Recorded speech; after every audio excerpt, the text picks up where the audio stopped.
Baik, Elis, ini saya buat rekaman aja ya. Kebetulan tadi saya sudah baca bab satunya, itu masih bahasannya tuh masih sangat panjang ya. Kalau di latar belakang itu dibuat ringkas aja gitu. Misalkan ini fokus ya. Yang poin pertama, ini kan diminta untuk menceritakan tentang perkembangan industri retail di Indonesia terkini, disertai data dari sumber yang kredibel, lengkapi dengan pemaparan mengenai respon minat masyarakat terhadap produk retail ya. Nah ini bahas secara umum dulu, kemudian jangan terlalu panjang, 3 paragraf juga kayaknya cukup ya, 3 paragraf cukup. Kemudian langsung lanjut pembahasan yang kedua kan, kedua. Bentar,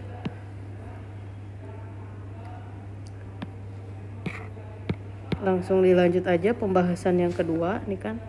Yang ini cukup 3 paragraf aja. Nah kemudian yang kedua, bahasan nomor 1 tuh kan udah menunjukkan bahwa perkembangan di bidang retail itu sudah sangat meningkat ya, sehingga pada bagian ini tuh di poin yang kedua bisa dilakukan pemaparan mengenai imbas dari perkembangan bisnis tersebut. Yang satu bahas mengenai meningkatnya kreativitas dan inovasi pelaku bisnis untuk menciptakan produk yang lebih beragam. Dan kedua poinnya itu adalah persaingan bisnis yang semakin ketat di bidang terkait. Nah di poin yang kedua ini usahakan yang diulas itu lebih kepada produk yang mendekati produk cousin. Walaupun ini retail ya kan, retail tuh luas banget, tapi coba bahas yang arah bahasannya itu memaparkan tentang perkembangan retail pada bidang ini, yang mana si cousin ini kan produk bayi ya, produk kecantikan bayi kali ya, produk bayi. Jadi di sini harus diceritakan gitu mengenai persaingan di produk ini gitu, di lini produk ini. Kan nggak cuma Cousin ya, kita tahu sendiri ada P&G, kemudian ada Johnson, kemudian ada My Baby, terus ada banyak lah.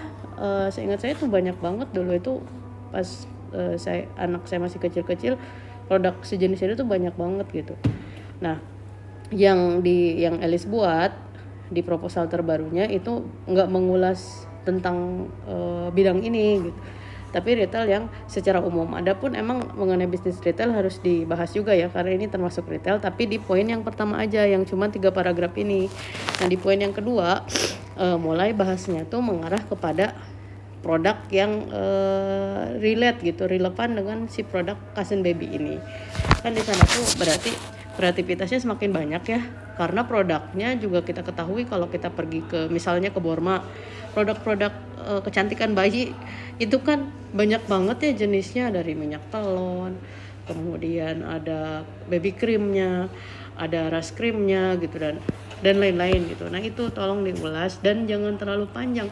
Sama ini juga 2-3 paragraf cukup lah. Kalau misalkan mau panjang lagi boleh sampai 5 paragraf. Nah, kemudian di sini yang poin ketiga mulai dibuka paragraf baru untuk menceritakan sekilas mengenai PT PJ ini Cousin Indonesia. Yang mana si PT Cousin ini tuh juga bergerak pada bidang tersebut. Bidang yang relevan dengan yang kita bahas di poin yang di atas ini, yang kedua ya. Jadi menunjukkan si Cousin itu adalah salah satu pemain yang juga bersaing pada bisnis ini, yang juga bergerak pada bidang tersebut dengan tingkat persaingan yang cukup ketat. Yang dalam hal ini PT Cousin Indonesia ini memiliki produk berupa apa ini sebutkan ya, dan sekilas mengenai spesifikasinya. Ini nggak usah panjang-panjang juga, nggak usah dijelasin semua, 2-3 paragraf juga cukup. Nah kemudian yang keempat itu kita udah bisa membahas berdasarkan yang telah dipaparkan di atas, itu nggak usah disebut poin 1, 2, 3. Maka PT Cousin ini harus mengupayakan agar bisnisnya mampu bertahan dan tetap dipercaya oleh masyarakat. Ini boleh di copy aja, nggak usah bikin kalimat baru, ini boleh di copy aja, kalimatnya boleh di copy ya. Nah masukkan aja undang-undang perlindungan konsumen, kan sudah ada ya, tinggal dimasukkan. Nah, kemudian di samping aspek-aspek penting lainnya yang harus diperhatikan oleh perusahaan, aspek manajemen pemasaran adalah faktor yang paling menunjang untuk dapat digunakan dalam upaya memenangkan persaingan. Ini juga boleh dicopas aja kata-katanya, boleh juga diparafrase ya.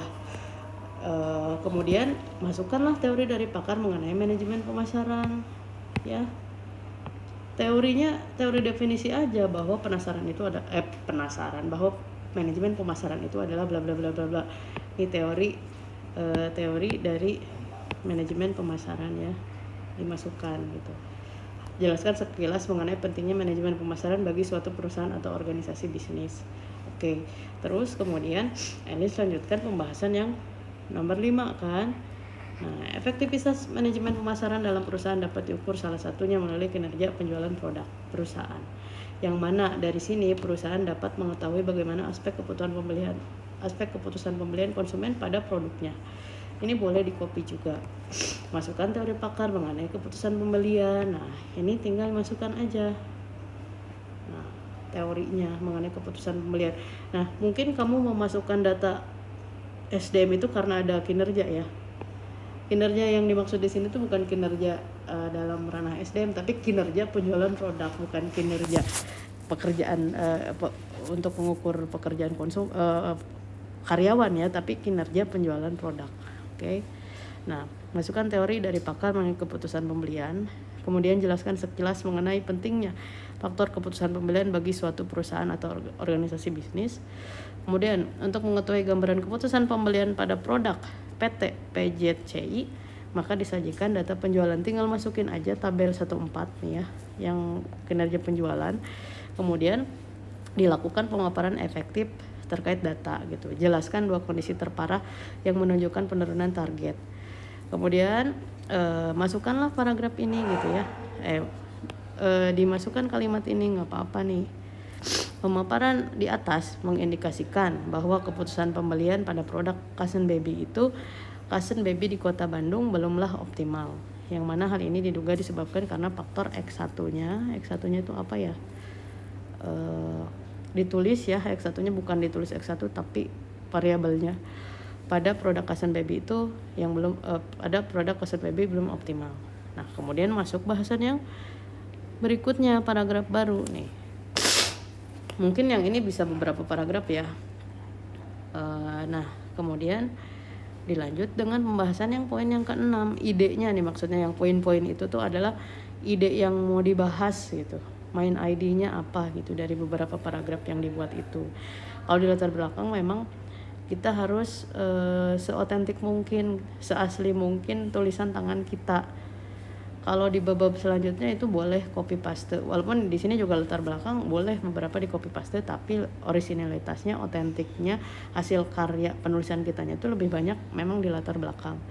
Jadi harus bisa parafrase, kemudian idenya tuh udah saya petakan seperti ini gitu. Nah, kemudian yang ke-6 ini kan X1-nya apa kalau nggak salah kualitas produk ya. Kualitas produk ya. X1 kualitas produk pada produk Kasen Baby yang belum optimal. Hal ini terlihat dari nih, sama kamu jelaskan, terlihat dari kebanyakan konsumen itu cenderung senang menggunakan merek lain, misalkan seperti itu, sesuai pengamatan aja ya. Nah, lakukan penjelasan efektif sesuai pengamatan. Kalau ini ide dari hasil pengamatan kita terhadap produk tersebut ya. Yang kita lihat gitu dari perilaku konsumen terhadap produk Kasen itu seperti apa sih pada aspek kualitas produk. Ini adalah pengamatan kita awal, itu pengamatan kita boleh dituangkan di sini. Kemudian pengamatan kita tuh didukung oleh pendapat ahli gitu. Kan ini kita ngasih idenya tuh penjelasan sebentar. Lakukan penjelasan efektif sesuai pengamatan peneliti pada perusahaan. Maksudnya pada produk perusahaan ya. Kemudian yang kita tuh menceritakan, setelah menceritakan yang kita lihat, kita tuh di akhir paragrafnya harus menyatakan bahwa hal-hal yang kita sebutkan itu sesuai pengamatan kita mengindikasikan X1-nya tuh belum optimal. Oke, X1 kualitas produknya belum optimal. Nah, kemudian kita harus harus didukung oleh pendapat ahli. Untuk memperkuat argumen sebelumnya, maka disajikan data hasil prasurvei mengenai kualitas produk. Nah, ini pendapat ahlinya. Ini kan sudah ada ya teorinya di kerangka penelitian. Di poin berapa ya yang tentang teori pengaruh X1 terhadap Y. Itu kan Alice udah tulis 3 teori, ambil salah satunya, yang mana teori ini tuh disimpan di paradigmanya. Jadi pas bagian pendapat ahli, Alice tinggal masukkan teori dari ahli yang ada di kerangka terkait pengaruh X1 terhadap Y. Salah satu teori ya, lengkap dengan nama pakar dan tahunnya. Nah, kemudian di paragraf berikutnya, untuk memperkuat argumen sebelumnya, kan argumen sebelumnya tuh pertama ketika Alice menjelaskan tentang yang saya kasih highlight hijau ini. Kemudian dikuatin lagi nih, pendapat Alice dikuatkan dengan teori kan ini, yang mana teorinya diambil dari sini, dicantumkan. Nah, untuk memperkuat argumen sebelumnya, maka disajikan data hasil prasurvei. Ini kan sudah ada hasil prasurveinya, lalu masukkanlah si data prasurvei itu, kemudian jelaskannya tetap fokus kepada poin yang terendah. Nah, dikasih statement penutup gitu. Ketika kita mau membahas X1 yang tidak optimal itu, ini aja nggak apa-apa di copy. Maka berdasarkan hal tersebut, kan ini poin-poin ini tuh berupa penjelasan yang Alice buat kan ya. Berarti di paragraf bawahnya tinggal diambil aja kata-kata ini. Maka berdasarkan hal tersebut dapat disimpulkan bahwa X1 pada produk Cousin Baby belum optimal. Titik nih kan.